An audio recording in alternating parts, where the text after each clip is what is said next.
नमस्कार दोस्तों, क्या गिर जाएगी वर्तमान महाराष्ट्र सरकार? हम ऐसा इसीलिए कह रहे हैं क्योंकि परमवीर सिंह के लेटर बम के बाद जो सियासी हालात महाराष्ट्र में पैदा हुए हैं वो काफी दिलचस्प हैं। अनिल देशमुख से बीजेपी इस्तीफा मांग रही है। बीजेपी इस आरोप के बाद जगह जगह इस्तीफे की मांग को लेकर प्रदर्शन कर रही है। और इसी बीच जो बड़ी खबर सामने आ रही है, एनसीपी प्रमुख शरद पवार ने अजित पवार और जयंत पाटिल को दिल्ली बुलाया है ताकि सियासी हालात पर क्या डिसीजन लिया जाए उस पर चर्चा हो सके।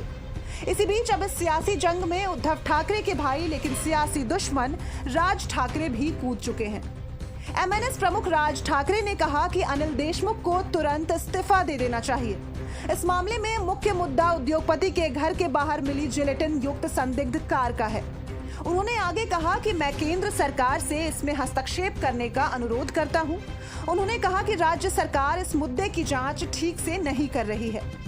इधर शिवसेना प्रवक्ता व राज्यसभा सांसद संजय राउत ने कहा है कि मुख्यमंत्री को लिखे पत्र में परमवीर सिंह ने जो आरोप लगाए हैं वो बेहद गंभीर हैं। इसके अलावा संजय राउत ने कहा कि सबके कदम जमीन पर होने चाहिए।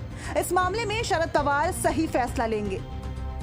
इधर बीजेपी के साथ साथ अनिल देशमुख के खिलाफ शिवसेना भी बड़ी कार्रवाई चाहती है, लेकिन महाराष्ट्र एनसीपी अध्यक्ष और मंत्री जयंत पाटिल ने कहा कि अनिल देशमुख के इस्तीफे का सवाल ही पैदा नहीं होता। जयंत पाटिल ने कहा कि सीएम को लिखा पत्र मात्र एक प्रतिक्रिया है क्योंकि मुख्यमंत्री और गृह मंत्री ने कड़ा रुख अपनाने का फैसला लिया था। उन्होंने आगे कहा कि अनिल देशमुख को पद से हटाने का कोई सवाल ही पैदा नहीं होता। ऐसे में आप समझ सकते हैं महाराष्ट्र की सियासत कितनी दिलचस्प हो गई है और इसी के साथ सरकार की उल्टी गिनती भी शुरू हो गई है।